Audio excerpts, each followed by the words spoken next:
दादा आणि ओबीसी आरक्षणाच्या संदर्भात राज्याची भूमिका काय सांगा?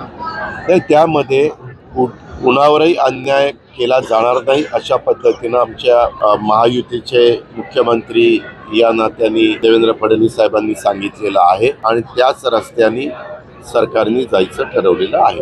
त्याच्यामुळे कुठल्याही घटकावर अन्याय होणार नाही ही काळजी सरकार घेतंय आणि घेणार. दादा आणि तटकरे साहेबांनी प्रश्न आहे की मंत्री भरत गोगावले यांनी सांगितलंय की या सभागृहासंदर्भात मुख्याधिकारी यांच्यावर हक्कबद्ध प्रस्ताव नाही, कशाबद्दल आणणार त्या संदर्भामध्ये आम्ही आज एक चांगली सुरुवात इथं झालेली आहे. माझी सगळ्या पत्रकार मित्रांनाही विनंती आहे की मी सुरुवातीला सांगितलं प्रत्येकाला आपलं आपलं मत व्यक्त करण्याचा अधिकार आहे. कायद्याच्या नियमाच्या चौकटीमध्ये राहून सगळ्यांनी काम करावं हे संविधानाने आपल्याला शिकवलेलं आहे. हे घटनेचे शिल्पकार डॉक्टर बाबासाहेब आंबेडकरांच्या कायद्याने घटनेने आपल्याला सांगितलेलं आहे. तसं आपण सगळे वागूया.